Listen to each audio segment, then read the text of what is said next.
Hey guys, welcome back to my channel and I hope सभी लोग पढ़ाई अच्छे से कर रहे होंगे, विंटर्स एंजॉय कर रहे होंगे और फोकस्ड होंगे।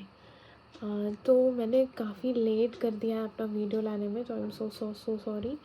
मैंने एक प्लेलिस्ट का एक ये वीडियो बनाया है और साथ ही साथ मैंने कुछ टेलीग्राम पे कुछ क्वेश्चंस मैंने बोले थे कि मैं उनको एड्रेस करूँगी, तो मैं उनको भी अभी इसी वीडियो में सेकेंड हाफ में उसको एड्रेस करूँगी। तो लेट्स स्टार्ट दी वीडियो। तो वीडियो स्टार्ट करने से पहले मेरा एक डिस्क्लेमर होगा कि मेरी जो भी जर्नी है, मैं इस वीडियो में जो भी बता रही हूँ वो मेरी जर्नी रही है। ज़रूरी नहीं है कि सबकी जर्नी सेम हो सकती है।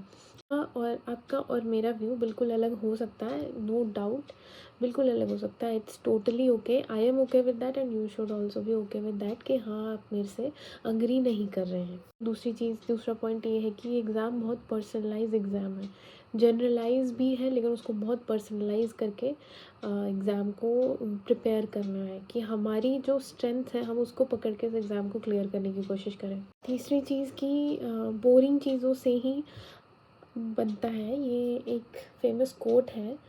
तो बोरिंग चीज़ें करके ही इंसान सक्सेसफुल होता है। तो मतलब हमें बोरिंग चीज़ में लगता है यार इससे क्या ही होगा, क्या ही होगा, ये तो मतलब इंटरनेट पे हज़ारों लोग सेम चीज़ बोलते हैं, हमें लगता है यार ये तो घिसी पिटी चीज़ें हैं, लेकिन घिसी पिटी चीज़ें करके ही निकलता है एग्ज़ाम।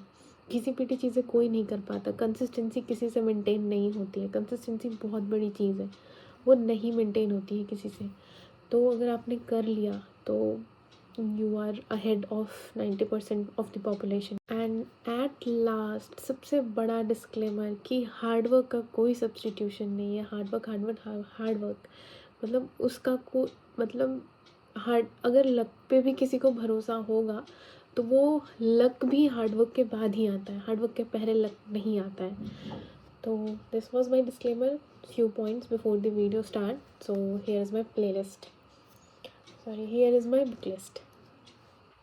ओके सो एनसीईआरटी के बुक लिस्ट्स में आपको 6 to 12 की एनसीईआरटी पढ़नी है। Like these all are NCERT and और ये एनसीईआरटी आपकी ख़त्म होगी 2 to 3 मंथ्स में, फिर आई थिंक 2 रीडिंग अराउंड। और इसके साथ साथ आपको प्रीवियस ईयर भी देखने हैं, बीपीएससी के प्रीवियस बहुत ज़रूरी हैं। अब इस सारे बेसिक एनसीईआरटीज़ में जो आपको आगे के लेकर जाना है, जो आपको यहाँ से जो चीज़ें, कुछ एनसीईआरटीज़ यहीं पे रोक देनी है और कुछ एनसीईआरटीज़ जो है वो आगे लेके जाना है, वो ये सारी एनसीईआरटीज़ है, एंशियंट मिडिवल की हैं और ज्योग्राफी की है। और ध्यान रहे कि जब हम एनसीईआरटी कर रहे हैं तो उसको प्रीवियस ईयर के साथ साथ करें, प्रीवियस ईयर से हम अटैच रहें और पूरी जर्नी में हमें प्रीवियस ईयर से अटैच रहना ही रहना है। ठीक है, मुझे पढ़ने का आइडिया नहीं था तो मैं क्या करती थी, मैं एनसीईआरटी के नोट्स ऐसे स्कूल्स में जैसे हम नोट्स बनाते थे ना कि हाँ पूरा लाइन लिख दिया, तो मैं वैसे बनाती थी। तो आई वाज सो नाइव, तो मैं वैसे नोट्स बनाती थी। तो नोट्स वैसे नहीं बनाते हैं, नोट्स पहले आपको पढ़ना है, पहले आपको चीज़ समझनी है, सेकंड रीडिंग या थर्ड रीडिंग में आपको नोट्स बनाने हैं और नोट्स बहुत क्रिस्प बनाने हैं। मैं कोशिश करूँगी मैं टेलीग्राम चैनल पे एक नोट्स का मैं पीडीएफ डाल दूँ ताकि आपको एक आइडिया लगे कि क्या, कोई भी एक एंशियंट का मैं नोट्स डाल दूँगी। ओके, उसके बाद जब हम एनसीईआरटी कर लेंगे उसके बाद हम स्टैंडर्ड बुक्स पे आएंगे। स्टैंडर्ड बुक्स जैसे कि पॉलिटी, स्पेक्ट्रम, ठीक है। तो मैं सब्जेक्ट वाइज बताती हूँ। के लिए मैंने ऑनलाइन पढ़ा था, मैंने शॉर्ट नोट्स मेंस के टाइम पे बनाया था, लेकिन स्टैंडर्ड बुक जब मैं पढ़ रही थी तो मैं ऑनलाइन पीडीएफ से पढ़ रही थी। तो ये वाला एडिशन मैंने पढ़ा था, पॉलिटी का लक्ष्मीकांत। एंशियंट जो है तमिलनाडु की बुक जो है वो, और प्लस मैंने एनसीईआरटी जो एंशियंट और मिडिवल है, आई थिंक वो 12th क्लास की ही है दोनों। मिडिवल जो है एनसीईआरटी थीम्स बुक, प्लस मैंने एक यूट्यूब चैनल नाम है उनका स्टडी वाइन्स, उनके चैनल देखे थे मैंने, वहाँ से किया था। और मॉडर्न का सबको पता है, मॉडर्न का spectrum is the Holi book, जैसे पॉलिटिकल लक्ष्मीकांत। अब सबसे ट्रिकी पोर्शन है इकोनॉमी, जो कि बहुत अच्छा, इकोनॉमी की एक बुक है, मतलब मैंने ग्रेजुएशन किया है एंड आफ्टर ग्रेजुएशन करने के 2 साल बाद मुझे ये बुक मिली है, 2 या 3 साल बाद मुझे ये बुक मिली है, विवेक सिंह। तो मतलब इट इज़ गुड बुक। मैंने अभी तक जितने बुक्स पढ़े हैं बहुत अच्छे से सिंपल वर्ड्स में सिंपल चीज़ें, जो चीज़ें ज़रूरत है एग्ज़ाम निकालने के लिए, वो सारी चीज़ें लिखी हैं। अगर किन्हीं को उसमें भी दिक्कत है तो आप तमिलनाडु की ही इकोनॉमी की बुक है वो रेफ़र कर सकते हैं, वरना Vivek Singh is good. Okay, इसके बाद आते हैं ज्योग्राफ़ी। ज्योग्राफ़ी जो है क्लास 11th और 12th की जो बुक है, 4 बुक, उसमें से 2 बुक तो बहुत ज़रूरी है, ये दोनों बुक। और बाकी दोनों बुक जो है वो ह्यूमन ज्योग्राफी रिलेटेड हैं, तो उतना वेटेज नहीं है, लेकिन अ, इन दोनों बुक का जो वेटेज है वो बहुत ज़्यादा है, तो इसको मतलब बहुत अच्छे से करना है।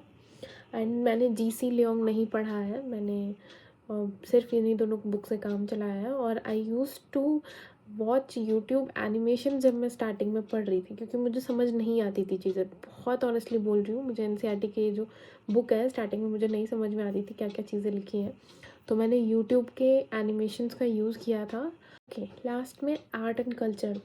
मैंने नितिन सिंघानिया पढ़ा है, वो भी मैंने पीडीएफ पढ़ा है, मैंने ये वाली बुक पढ़ी है, और फिर मैंने दोबारा मैंने हार्ड कॉपी लिया था एंड दैट। और नितिन सिंघानिया पूरी मोटी सी बुक है, वो पूरी मोटी सी बुक नहीं पढ़नी है, उसमें बहुत सिलेक्टेड चैप्टर्स पढ़ने हैं। वो आप जब प्रीवियस ईयर देखोगे तो आपको खुद पता चल जाएगा कि कौन कौन से पढ़ने हैं। और दूसरी चीज़ कि अपनी आप उसको कॉम्प्लीमेंट कर सकते हैं स्टडी वाइन्स, जो मैंने चैनल बताया था मिडिवल इंडिया के, उसके साथ कर सकते हैं। जैसे वो टॉपिक्स जो चूज़ कर रहे हैं उसी टॉपिक्स को आप उनके साथ, उनका तो वीडियो कर ही लें, और साथ ही साथ उन टॉपिक्स के इस बुक में अच्छे से कवरेज है वो कर लें। जैसे आर्ट एंड आर्किटेक्चर है और फिलॉसफी है, बुद्धिज़्म, जैनिज़्म है, ये सारे टॉपिक्स जो है नितिन सिंघानिया में, ये सारे इंपॉर्टेंट टॉपिक्स हैं। तो वो आपको वो प्लेलिस्ट जब आप देखोगे स्टडी वाइन्स की, आर्ट एंड कल्चर की, तो उससे आप टॉपिक्स ले सकते हैं और वो करके उनकी वीडियो करनी है। उनकी वीडियो करने के बाद आप बुक पढ़ सकते हो, बुक के सिलेक्टेड चैप्टर्स। तो नितिन सिंघानिया पूरी नहीं पढ़नी है। और कुछ ऐसे टॉपिक्स होते हैं ना जो हमें समझ नहीं आते, कि हाँ मतलब बिल्कुल ही नहीं घुस रहा, तो be very humble to use anything like YouTube, और कोई इंसान को पकड़ लो जो ऑलरेडी प्रिपरेशन कर रहे हैं, उनसे पूछो। यूट्यूब का यूज़ तो बहुत ऐसे एक्टिवली करना है, यूट्यूब, गूगल, चैट जीपीटी, इन सब चीज़ों का। अभी तो चैट जीपीटी आ गया है, तो वो शेड्यूल लाइन वगैरह सब मुझे लगता है ईजी लैंग्वेज में बता देगा। चैट जीपीटी में करना क्या है कि आपको जस्ट टॉपिक लिखना है एंड टेल चैट जीपीटी कि आपको एकदम सिंपल वर्ड्स में समझाए, तो वो अच्छे से समझा देता है। ओके, अब आते हैं हम प्रीलिम्स। हमारा स्टैंडर्ड्स बुक हो गया, स्टैंडर्ड बुक्स हो गए, तो अभी हम प्रीलिम्स के लिए क्या, स्टैंडर्ड बुक्स तो सारे प्रीलिम्स में काम आते हैं। प्रीलिम्स में एक्स्ट्रा जो चीज़ें करनी है वो तो रिवीजन करना ही है, जो हमने स्टैंडर्ड बुक्स पढ़े हैं सारे। अब उसमें हमें एक्स्ट्रा चीज़ें जो करनी है वो प्रीवियस ईयर। प्रीवियस ईयर को तो बिल्कुल कॉम्प्रोमाइज़ नहीं करना, उसको तो मतलब ऐसा कि अगर आपसे कोई प्रीवियस ईयर पूछे तो आपके मुँह ज़बान पे होना चाहिए कि हाँ इसका आंसर ये है। उसके बाद सेकेंड आते हैं साइंस। साइंस के लिए 9th और 10th की एनसीईआरटी करनी है, और लूसेंट मैंने अभी तक पढ़ा नहीं है तो मैं उसके बारे में कुछ नहीं कह सकती हूँ। 9th और 10th की एनसीईआरटी प्लस यूपीएससी के प्रीवियस ईयर। अभी बीपीएससी थोड़ा अलग मोड में चल रहा है। बीपीएससी अभी अपने फाइंडिंग योरसेल्फ वाले फेज़ में है कि कैसे क्वेश्चंस पूछने हैं, तो अब मैं भी कुछ नहीं बोल सकती हूँ, लेकिन सेफ जोन में होने के लिए यूपीएससी के प्रीवियस ईयर करने चाहिए। यूपीएससी के प्रीवियस ईयर बहुत ऐसे टेक्निकल्स नहीं होते, वो भी कॉन्सेप्ट्स ही होते हैं जो हमें ऐसे भी 9th और 10th के एनसीईआरटी में करने हैं। सबसे ज़रूरी प्रीवियस ईयर और घटना चक्र। प्रीवियस ईयर तो करने ही है बीपीएससी के, और घटना चक्र भी बहुत ज़रूरी है। ओके, मैथ्स में आते हैं। अभी हम मैथ्स में जिनको बहुत बेसिक्स में दिक्कत होती है, तो दे शुड अप्रोच, उनका अप्रोच ऐसा होना चाहिए कि आप किसी यूट्यूब चैनल के बेसिक्स जो है टॉपिक, उनको रेफ़र कर लें, कोई एक अच्छी बुक कर लें। क्योंकि मैंने एक्चुअली मैथ्स में कुछ लिया नहीं है, तो मैं सजेस्ट कर सकती हूँ कि आप क्या कर सकते हैं। जैसे आप किसी का बेसिक्स ही बहुत ख़राब है, तो वो ईदर वो कोई बुक उठा ले और उस बुक के टॉपिक्स देख के आप यूट्यूब चैनल का हेल्प लें, या फिर तो आप डायरेक्ट यूट्यूब चैनल वो कर लें। क्योंकि लेकिन दिक्कत ये है यूट्यूब में कि बहुत सारी चीज़ें हैं, तो आपको एक स्फेयर में लिमिट रखने के लिए आपको बुक काम आएगा। आप उस पे चेक करते रहना, हाँ ये टॉपिक्स हैं, और बीपीएससी रिलेटेड ही बुक लेना है। ये टॉपिक्स हैं, ये करना है। तो उससे थोड़ा आप डिफाइंड रहेगा कि हाँ इसी दायरे में रहना है। वरना यूट्यूब पे तो बहुत सारी चीज़ें हैं, तो बहुत कुछ, बहुत माइंड ऐसे नहीं डाइवर्ट और डिस्ट्रैक्ट होता है कि ये भी करना है, ये भी करना है। तो वो वाला चीज़ तो नहीं आना चाहिए। ओके, बिहार स्पेशल के लिए मैंने जो किया था वो, मैंने रितेश कुमार की जो क्राउन पब्लिकेशन की बुक है उसके जो पहले पेज थे, पहला जो चैप्टर था जो बिहार से रिलेटेड, आई थिंक 2-3 पेजेस हैं, उसको मैंने बहुत अच्छे से किया था। और मैंने डिस्ट्रिक्ट वाइज अपना नोट्स बनाए थे करंट अफेयर रिलेटेड और बेसिक फैक्ट्स की। हाँ मतलब वो तो वैसे भी वो कवर हो गया था क्राउन के पहले पेज में कि हाँ कौन सा डिस्ट्रिक्ट बड़ा है, डेंसिटी, पॉपुलेशन नंबर किसका ज़्यादा है किसका कम है, SC ST पॉपुलेशन, ये सारी चीज़ें। उसके बाद अभी जो मैं बुक सजेस्ट करूँगी, मैं वो बुक करंट अफेयर की, बिहार करंट अफेयर की बुक है।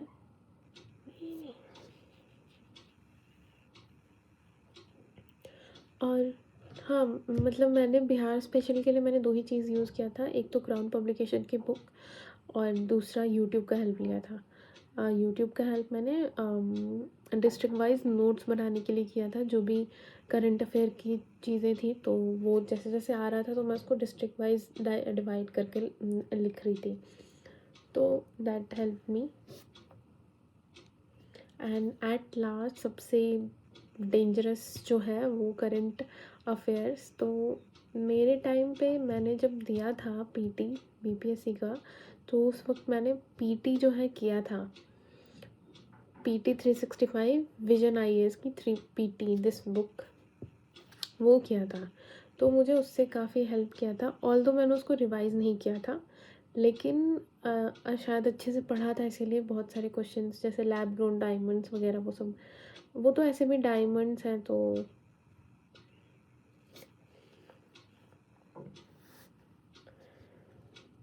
बाकी करंट अफेयर के लिए आप फैक्चुअल के लिए स्पीडी यूज़ कर सकते हैं, और दूसरा आप विजन की मैगज़ीन रेगुलर बेसिस पे कर सकते हैं कॉन्सेप्चुअल करंट अफेयर मैनेज करने के लिए।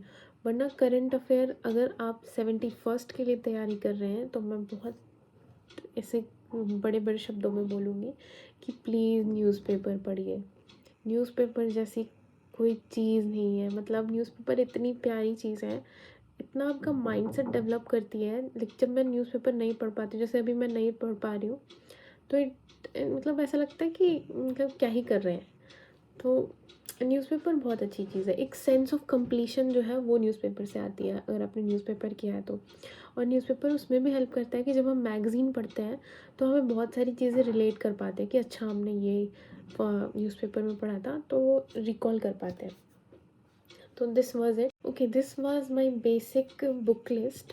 और मैं मेंस के पे मैं अलग से एक वीडियो बना दूँगी क्योंकि ये वीडियो काफ़ी लंबा हो जाएगा। तो और ओके, कुछ क्वेश्चंस थे टेलीग्राम पे मैंने बोले थे, अगर आपको जो भी चीज़ें जो भी डाउट्स हैं उसको मैं एड्रेस करूँगी। तो मैं स्टार्ट करती हूँ अभी। ठीक है, यहाँ पे रुपेश कुमार का है, मैं यहाँ पे डाल देती हूँ। हाँ, रुपेश कुमार का GS2 current affair topics preparation कहाँ से करें। देखिए, GS2 के करंट अफेयर के टॉपिक्स जो हैं वो अराउंड 90% जो है वो आपके बहुत ऐसे न्यूज़ में रहते हैं वैसे टॉपिक है। जैसे किसी I think last year Russia Ukraine के इम्प्लीकेशन शायद पूछे थे, जहाँ तक मुझे ठीक ठीक याद आ रहा है, मेरे भी पास क्वेश्चन नहीं है। तो और इस साल फॉरेन ट्रेड पॉलिसी पूछा गया था। तो आप कोई भी एक अच्छी इंस्टीट्यूट का मैगज़ीन उठा लें और वहाँ से आप डिटेल में करें तो आप अच्छे से कर लीजिएगा। और इस पे मैं एक्चुअली एक डिटेल वीडियो बनाऊँगी, how to do current affair mains के लिए, लेकिन आई डोंट नो मैं कब बना पाऊँगी। I will try my best. Okay, answer writing for good marks obtaining. देखो, आंसर राइटिंग में होता क्या है ना कि आंसर राइटिंग जो है, आंसर लिखना ही बहुत बड़ी बात हो जाती है। आंसर लिखना इज़ द फर्स्ट स्टेप। और वही सबसे बड़ा स्टेप होता है। वैल्यू एडिशन तो सेकंड चीज़ होती है। पहले आप आंसर लिख ही ले रहे हो, वो बहुत बड़ी बात होती है। तो आंसर लिखना स्टार्ट मैं बताती हूँ मैंने कैसे किया था। तो मैं ना मतलब मुझे समझ ही नहीं आता था मैं कैसे लिखूँ, मतलब हाउ टू स्टार्ट। वो बैठ के कॉपी पेन लेके आदमी बैठ तो जाता है लेकिन स्टार्ट नहीं कर पाता। तो मैंने क्या किया कि मैंने टॉपर्स की कॉपी ली और मैंने एज़ इट इज़ लिख लिया। मैंने कुछ दिमाग नहीं लगाया उसमें, जैसे जैसे टॉपर्स ने लिखा था वैसे वैसे लिखा। एंड बहुत सारे क्वेश्चंस लिखे ऐसे मैंने अलग अलग सब्जेक्ट के। देन आई रियलाइज ओके, ये सारी इन्फॉर्मेशन जो टॉपर ने लिखी है वो मुझे पता है। ऐसा नहीं है कि टॉपर ने बहुत कुछ ऐसा बड़ा लिख दिया है, वो बहुत एकदम सिंपल वर्ड्स में लिख रहे हैं और अपनी जो नॉलेज है उनको उसमें क्यूरेट कर रहे हैं बहुत सिंपल वर्ड्स में कि हाँ वो किसी को भी समझ आ जाए। तो वही करना है। एक बार आप टॉपर की कॉपी लेके बैठे, वो होता है ना टॉपर की कॉपी लेके बैठ जाता है बंदा, समझ नहीं पाता है कि हो मतलब चल क्या रहा है, क्या मतलब इसमें करना क्या है। तो एक बार आप बैठ के लिखो टॉपर की कॉपी, ऐसे बहुत बैठ के लिखो। I consider myself as a average student, और मैं कुछ खुद में आपको बहुत तेज बच्चा नहीं समझती हूँ। तो इसीलिए मैंने वो चीज़ अप्लाई करा था and it help me a lot. मैंने ऐसे में भी ऐसा किया था। मैंने जो फर्स्ट ऐसे अपना लिखा था उसके पहले मैंने अपना इशिता किशोर जो है उनका मैंने पूरा एक ऐसे लिखा था। तब मुझे आइडिया लगा कि अच्छा इन्होंने ये चीज़ें ऐसे ऐसे लिखी हैं, ऐसे क्यूरेट किया है। तब मैं मोटिवेट हो पाई कि अच्छा ऐसे लिखना है, I can also do that. यार वैल्यू एडिशन के लिए रुपेश बहुत सारे ऑप्शंस हैं। वैल्यू एडिशन जो है वो आप एक बार अपना आंसर लिखते जाओगे ना तो आपका खुद ब खुद आपको लगेगा कि अच्छा मतलब अब मेरा आंसर जो है अच्छा हो रहा है। अब आपको रियलाइज़ होगा कि अच्छा फालतू की चीज़ें नहीं लिखनी है, टू डी पॉइंट लिखना है। और ठीक है, how to draft an answer, इसके ना बहुत सारे वीडियोस हैं यूट्यूब पे। मैं बहुत सिंपल में बताती हूँ। ड्राफ्ट एंड आंसर, कोई भी आप क्वेश्चन देखोगे, फॉर एग्जांपल उन्होंने पूछ दिया कि what is the philosophy behind preamble, अगर उन्होंने ऐसा क्वेश्चन पूछ दिया तो दो कीवर्ड्स यहाँ पे कीवर्ड्स ढूंढने हैं, एक तो फिलॉसफी है और एक प्रियम्बल है। तो हमारा बेसिक ढांचा क्या होता है आंसर का कि इंट्रोडक्शन, बॉडी और लास्ट में कंक्लूजन। तो इंट्रोडक्शन में हम क्या लिखेंगे कि हम इंट्रोड्यूस कर रहे हैं कि हमें इस आंसर में लिखना क्या है, हम किस कंटेक्स्ट में बात कर रहे हैं। तो हम यहाँ किस कंटेक्स्ट में बात कर रहे हैं, हम यहाँ प्रियम्बल के बारे में बात कर रहे हैं। तो हम एक दो लाइन इंट्रोडक्शन में प्रियम्बल के बारे में लिख देंगे एंड देन बॉडी में हम मेन चीज़ लिखेंगे जो हमसे पूछी जा रही है, वो होगी फ़िलॉसफ़ी। तो बॉडी में फिर हम फ़िलॉसफ़ी के बारे में लिखेंगे और देन कंक्लूजन में कोई एक कोट कर देंगे के एम मुंशी या ऐसे ही कोई एक कोट जो लक्ष्मीकांत में है, मुझे भी रिकॉल नहीं हो पा रहा।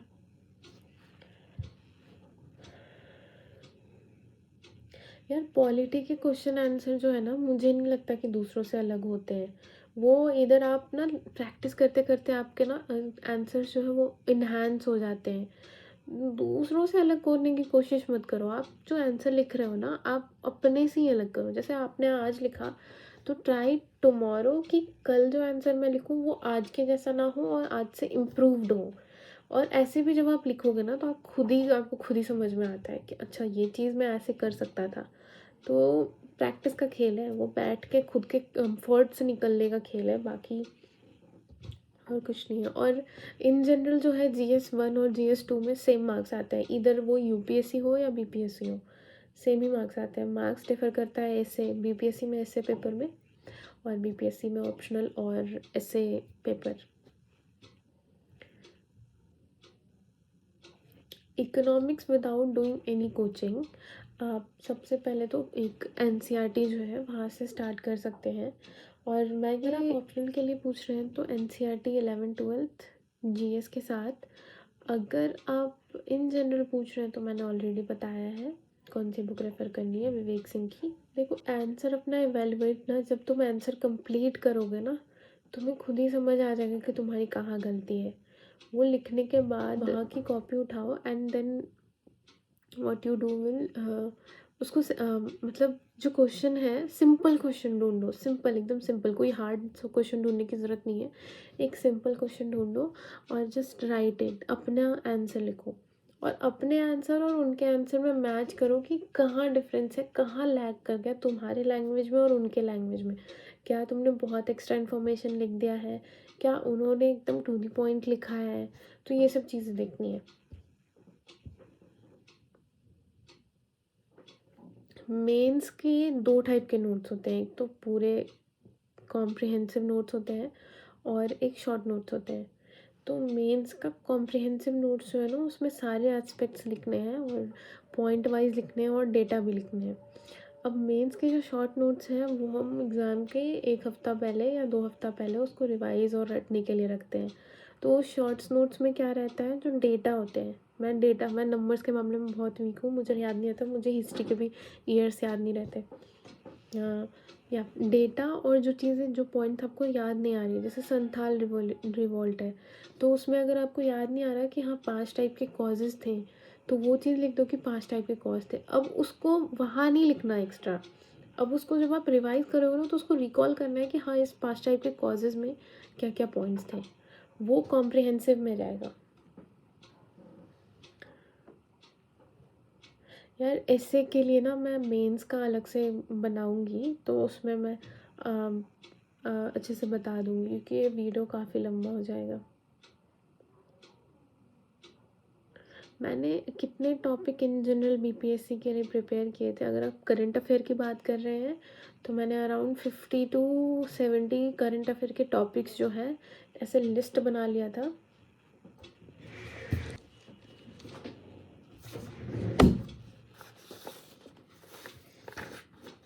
जैसे मैंने ना टॉपिक्स, मुझे गिनना पड़ेगा मैंने, लेकिन मैंने ना एक ऐसे लिस्ट बना लिया था कि ये चीज़ें मुझे प्रिपेयर करनी है। जैसे हिस्ट्री और कल्चर है, गवर्नमेंट की स्कीम्स हैं, मैंने वही सारी स्कीम्स लिखी हैं जो बहुत उस टाइम पे वो नाम चल रहा था, विश्वकर्मा, इंद्रधनुष 3.0, और उसके बाद फिर मैंने इसको पीडीएफ में कर दिया था, इसीलिए। हाँ, तो हिस्ट्री एंड कल्चर के इतने टॉपिक्स बनाए थे मैंने। उसके बाद पॉलिटी, इकोनॉमी, तो मैंने ऐसे करके ना अपना एक टॉपिक डिफाइन कर लिया था कि हमें को इसी इसी के अंदर पढ़ाई करनी है, इससे ज़्यादा बाहर करनी नहीं है। और मैंने ये सब चीज़ें बनाई प्रीवियस ईयर को एनालिसिस करके, मैंने ये सब चीज़ें बनाई थी प्रीवियस ईयर को एनालिसिस करके कि हाँ किस टॉपिक से कितने क्वेश्चंस आ रहे हैं। तो उस मैंने एक्चुअली प्रायोरिटी वाइज भी रखा था कि हाँ इस टॉपिक से ज़्यादा आ रहा है। और जैसे मैंने यहाँ लिखा है स्टार्टिंग में all act government of India etcetera, तो वो उनकी प्रायोरिटी, और हिस्ट्री में आया भी पहला ही क्वेश्चन एक्ट ही आया था।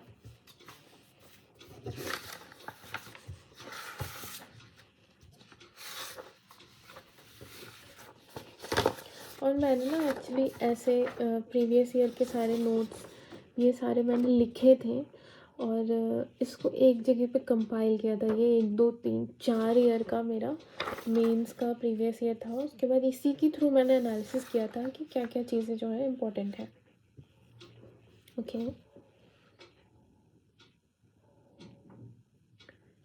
यार मोटिवेशन लो होने के टाइम पे मैं क्या करती थी, मैं ना पढ़ाई वढ़ाई सब छोड़ देती थी। जैसे एक टाइम आता था जब मुझे लगता था यार मतलब क्या ही कर रहे हैं, और बहुत सारे क्वेश्चंस होते थे माइंड में, तो मैं फिर पढ़ाई छोड़ देती थी।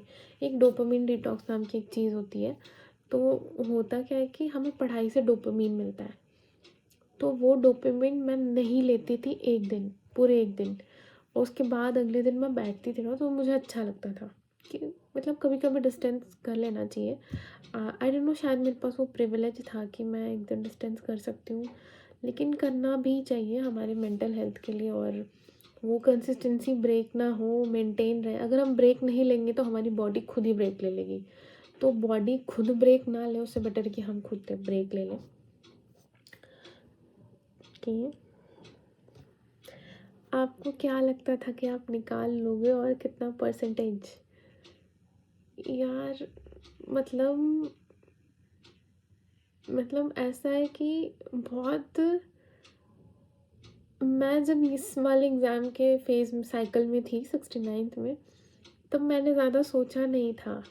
जैसे मैं यूपीएससी के अटेम्प्ट्स देती हूँ तो मैं ज़्यादा थिंक करती हूँ कि निकलेगा या नहीं निकलेगा, लेकिन मैं बीपीएससी के टाइम पे उतना थिंक नहीं कर रही थी। आई यूज़ टू वर्क, मतलब सोचने से ज़्यादा मैं काम कर रही थी, और मैं उस ना सोचूं इसीलिए मैं ज़्यादा काम कर रही थी।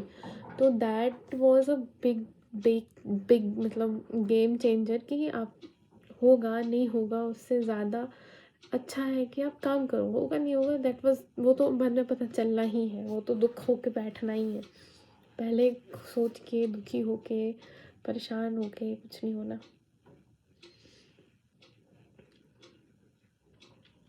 एंड ट्रस्ट मी, मैंने अपने लाइफ में एक भी इंसान जो सेलेक्टेड है उनसे मैं मिली नहीं हूँ। एंड तो थोड़ा मुश्किल होता था ये बिलीव करने में कि हाँ एग्ज़ाम क्लियर होगा। I agree.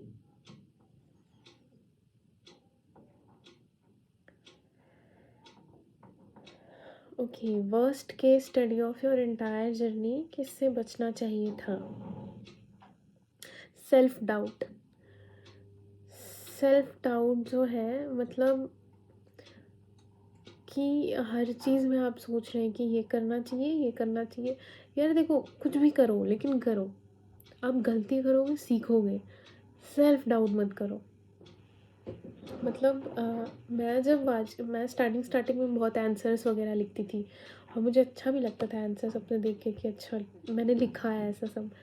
और उसके बाद फिर वाजीराम में जब मैंने ज्वाइन किया था तब भी मैं वहाँ पे आंसर्स लिखती थी, एंड समहाउ वो चीज़ ब्रेक हो गया, और वहाँ से मेरा आई डोंट नो, मैंने वो सेल्फ डाउट का जो वो शुरू हुआ ना, फिर वो कभी बंद ही नहीं हुआ। मतलब हम छोटी छोटी चीज़ें सोचते हैं कि अच्छा ये तो छोटी सी बात है, और सोचते हैं कि अच्छा ये नहीं होगा क्या, लेकिन वो छोटी सी भी जो चीज़ है ना वो बढ़ते बढ़ते बढ़ जाती है, और वो बहुत गंदा अटैक करती है हम पे। तो एक वर्स्ट चीज़ जो मैं बोलूँगी जो मेरे साथ हुआ वो सेल्फ डाउट था। तो आई वुड से कि गलतियाँ करो, सेल्फ डाउट करने से बेटर है कि गलतियाँ करो।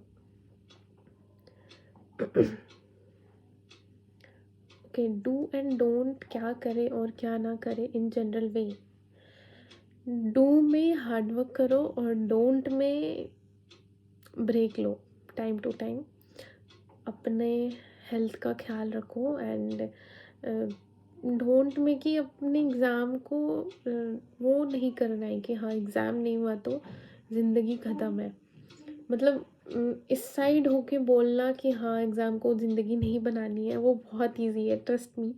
मैं भी लोगों से सुनती थी कि टॉपर्स की वीडियो देखती थी कि हाँ लोग बोल रहे हैं कि एग्ज़ाम को लाइफ नहीं बनानी है वो, लेकिन हम मतलब उस साइड बैठ के चीज़ें डिफरेंट वे में हम थिंक करते हैं, और इस साइड बैठ के चीज़ें डिफरेंट वे में थिंक करते हैं। इट्स ओके, लेकिन हाँ do hard work. Hard work जो है कहीं ना कहीं आपको मिलता है, किसी भी रूप में मिलता है लेकिन मिलता है। Hard work always page of, always page of. तो हार्ड वर्क में कहीं कमी नहीं रहनी चाहिए, कभी और कभी कभी। हार्ड वर्क तो मतलब तुम ही सोचो ना, हम दे क्या सकते हैं? हार्ड वर्क दे सकते हैं, और हमारे पास तो कुछ होता ही नहीं है, हमारे पास कुछ भी नहीं होता। लाइक वी आर, हमारे पास पैसे नहीं है, हमारे पास रिसोर्सेज नहीं है, कुछ भी नहीं है, हमारे पास हार्ड वर्क है देने को, तो let's give that only. Okay, this was from Rupesh Kumar.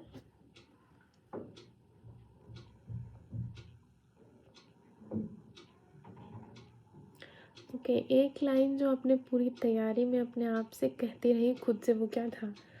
मैं अपनी पूरी तैयारी में मुझसे यार काम कर्म करते रहो, फल की चिंता मत करो। और तो फल की चिंता मैं भी करती थी, लेकिन आई ऑलवेज यूज टू से कि कर्म करते रहो और फल की चिंता मत करो। एंड दूसरी चीज़, जब बहुत ब्रेक डाउन होता था तो 10th क्लास में मेरे एक इंग्लिश टीचर थे, तो ही उन्होंने एक बार बोला था कि इंसान ऐसी प्रजाति है, और हम लोग तभी बहुत यंग थे, लेकिन वो चीज़ मेरे दिमाग पे अभी भी है कि ये इंसान ऐसी प्रजाति है कि वो किसी भी सिचुएशन में वो कर सकता है, पास कर सकता है, उसको ओवरकम कर सकता है। तो ये दोनों चीज़ जो है मुझे, और भी बहुत सारी चीज़ थी, लेकिन ये दोनों चीज़ मैं बोलूँगी कि हाँ मुझे सर्वाइव कराया इस प्रिपरेशन की जर्नी में, अनएम्प्लॉयमेंट प्रिपरेशन फेज़, ये सब की जर्नी में। तो हाँ, कर्म करते रहो, फल की चिंता मत करो। ऑल्दो मैं भी करती थी कर्म की फल की चिंता, और अगर आप कर भी रहे हो तो इट्स ओके, पर उस पर कोशिश करना है कि हम काम करते रहें। ओके, सिमरन आहूजा। ओके, सिमरन आहूजा का है भी, किसी भी टॉपिक को कैसे कम टाइम में याद करें कि वो ज़्यादा टाइम तक रिटेन रहे माइंड में। किसी भी टॉपिक को कैसे कम टाइम में याद करें कि वो ज़्यादा टाइम तक रिटेन रहे माइंड में। ये देखो, किसी भी टॉपिक को सबसे पहली बात तो जब हम पढ़े ना तो याद ना करें, हम पढ़े उसको समझने के लिए। जब हम समझने के लिए करेंगे ना तो हम दूसरे को समझा पाएंगे।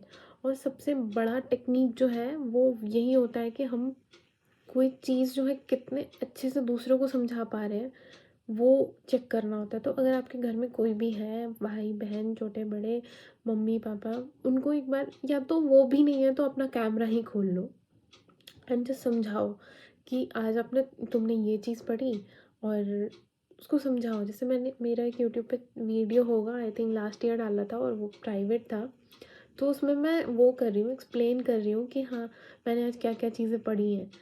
तो वो चीज़ कर सकते हैं। और ज़्यादा टाइम तक रीडेन तो कुछ नहीं रहता, रिवाइज़ करना ही पड़ता है कोई भी। और कुछ चीज़ें जो है ना, रिटेन करने के लिए हम उसको पर्सनल चीज़ों से जोड़ सकते हैं। जैसे मैं एक बहुत एग्जांपल देती हूँ कि मॉडर्न इंडिया में एक चित्तगोंग आर्मरी रेड जो है सूर्य सेन ने किया था, और फीमेल में उनके साथ जो थी वो प्रीति लता वाडेकर ने दिया था।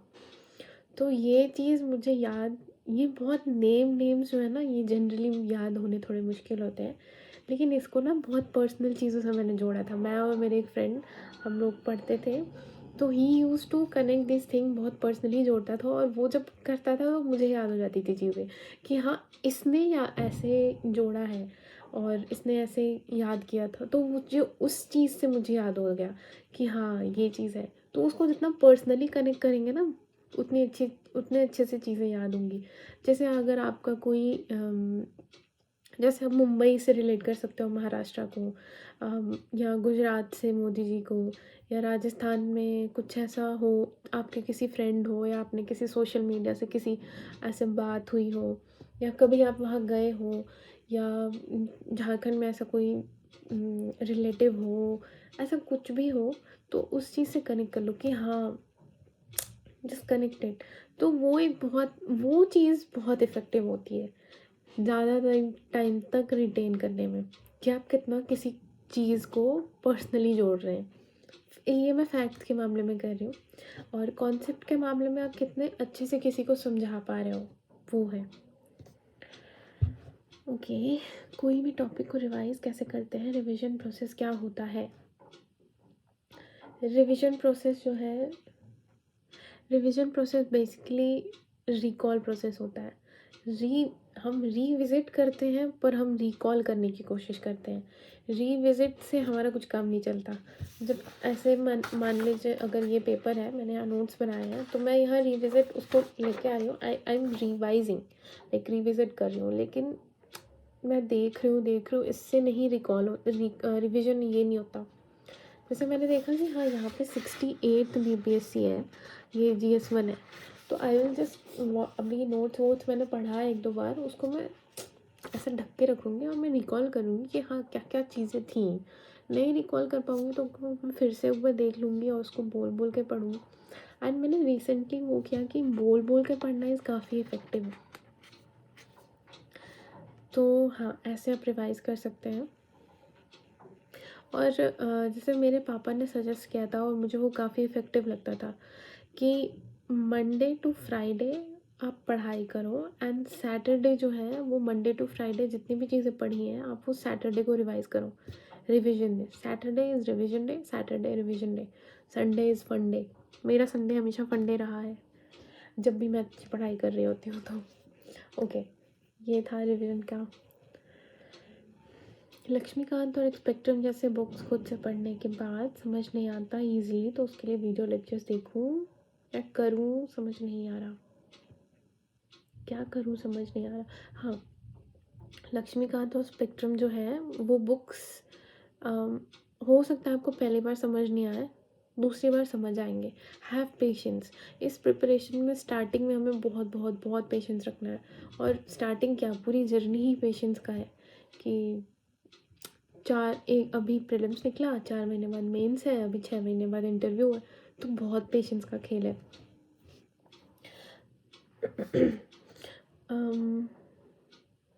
तो हाँ, अगर समझ नहीं आता है तो यूज़ यूट्यूब, और यूट्यूब भी नहीं तो अभी तो चैट जीपीटी आ गया है। चैट जीपीटी को बस एक मैसेज डालना है कि मुझे चैट जीपीटी ये समझा दो, तो मतलब वो कर देगा। इवन अगर आप इंग्लिश में लिखोगे ना, हिंदी प्लस इंग्लिश में भी लिखोगे तो भी वो इंग्लिश में ही समझाएगा।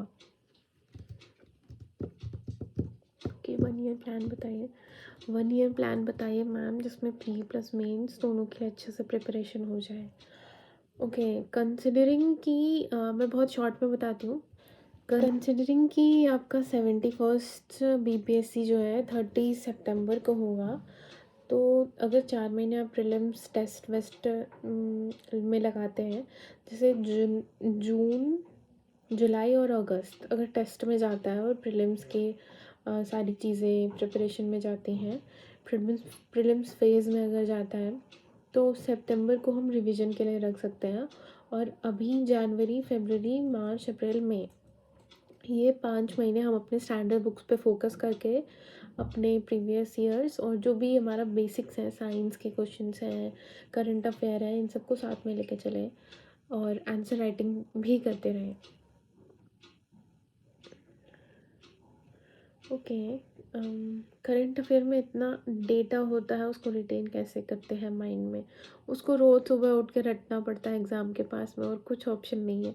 अगर आप मतलब अभी तक तो मुझे ऐसा कुछ मिला नहीं है। करंट अफेयर के डेटा रोज़ सुबह उठ के रटना पड़ता है। मेंस के कुछ टॉपिक स्टैटिक होते हैं, तो बेस्ट नोट कैसे बनाते हैं? यार ये बेस्ट नोट्स ना कुछ नहीं होते, नोट्स वो होते हैं जो खुद के होते हैं। फिर भी मैं आपको नोट्स अपने दिखाती हूँ।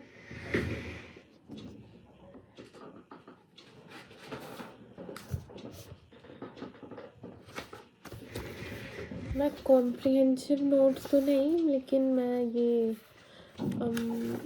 छोटे मोटे नोट्स जो हैं, लाइक शॉर्ट नोट्स जो हैं, उसको मैंने बनाया था। लाइक ये ब्रिक्स का मैंने बनाया है।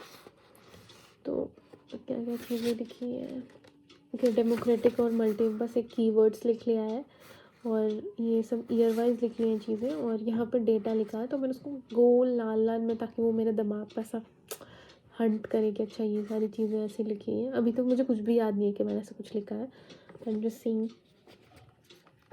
और उसके बाद मैंने क्वांटम कंप्यूटिंग का नोट्स बनाया था, तो इसका मैंने कॉम्प्रिहेंसिव नहीं बनाया था, ये बहुत बस शॉर्ट नोट्स बनाया था कि इन केस अगर ये आ जाए तो मेरे पास कुछ हो लिखने के लिए, तो ऐसे बनाया था। यस, मतलब मतलब ऐसा है ना कि आप प्रैक्टिस करते जाओगे ना, तो आपको फिर डेटा चाहिए होगा, वो वर्ड्स और लैंग्वेज पे आपके पकड़ हो जाएगी, तो फिर आपको बस डेटा चाहिए होगा, तो आप उसको यूज़ कैसे करना है वो फिर प्रैक्टिस से समझ आता जाएगा।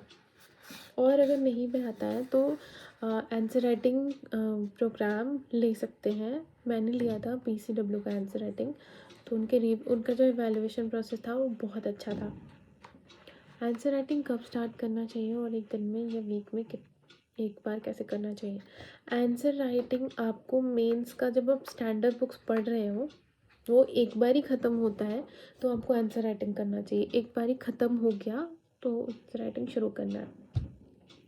उसका वेट नहीं करना कि हमारा पूरा सिलेबस ख़त्म हो जाए और वो सब, उसका वेट, वो कभी दिन नहीं आता कि सिलेबस ख़त्म होता है, और ये तो इसका तो सिलेबस ही नहीं है कुछ इस एग्ज़ाम का, कितना कब तक वेट करेगा बंदा। अगर मेरी मैथ्स वीक है तो स्टैटिस्टिक्स रेडी करने में कितना टाइम लगेगा? ये आई थिंक मेंस की बात कर रहे हो आप, तो मैं मेंस के लिए अलग से वीडियो मैंने ऑलरेडी बोला है बनाऊंगी। ओके, ये है question from Anu. How to cover current affairs for prelims and mains. अगर आप अभी से शुरू कर रहे हैं तो आप कोई भी मैगज़ीन, मंथली मैगज़ीन जो है उसको कवर कर सकते हैं। मैं विजन की मैगज़ीन्स वगैरह करती थी, लेकिन उसमें बिहार की चीज़ें कवर नहीं होंगी। तो अगर यहाँ की कोई इंस्टीट्यूट है, बिहार बीपीएससी की इंस्टीट्यूट, जो मंथली मैगज़ीन निकालती हैं, जो अच्छी इंस्टीट्यूट है, अच्छी इंस्टीट्यूट, क्योंकि डेटा वगैरह बहुत ज़रूरी होता है। कभी कभी फैक्ट्स और चीज़ें जो हैं, इन्फॉर्मेशन गलत भी होती है, तो अच्छी इंस्टीट्यूट इसीलिए मैंने बोला। तो उसको अभी से कवर करिए। और sources and strategy, GS2 mains, how to prepare for especially part 3 mains, making for mains, study plan. Okay ma'am, I am यार मेंस के लिए ना मैं अलग से अच्छे से वीडियो लाऊंगी, क्योंकि ये ऑलरेडी बहुत लंबा वीडियो हो चुका है। मैं आई थिंक अनु की कुछ खास क्वेरीज मैंने वो नहीं किया है, एड्रेस नहीं कर पाई हूँ, आई एम सॉरी। पर नेक्स्ट वीडियो में पक्का। एंड सेल्फ स्टडी अच्छी बात है। अब बेस्ट ऑफ लक अनु, आप बहुत अच्छा कर रहे हो एंड मेहनत करते रहो। हार्डवर्क का कोई सब्स्टिट्यूशन नहीं है, और hard work always page of.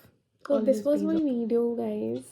I hope you like the video। और मैंने जितना हो सका मेरी तरफ से मैंने कोशिश किया कि मैं एड्रेस करूँ सारे जितने भी क्वेरीज थे। और मेन से रिलेटेड, क्योंकि मेंस में थोड़ा मुझे अच्छे से डिटेलिंग और लिख के बताना होगा, तो उसके लिए मैं अलग से वीडियो लाऊंगी। तो I hope you like the video and thank you for watching. And अच्छे से पढ़ाई करिए सभी लोग। बाय।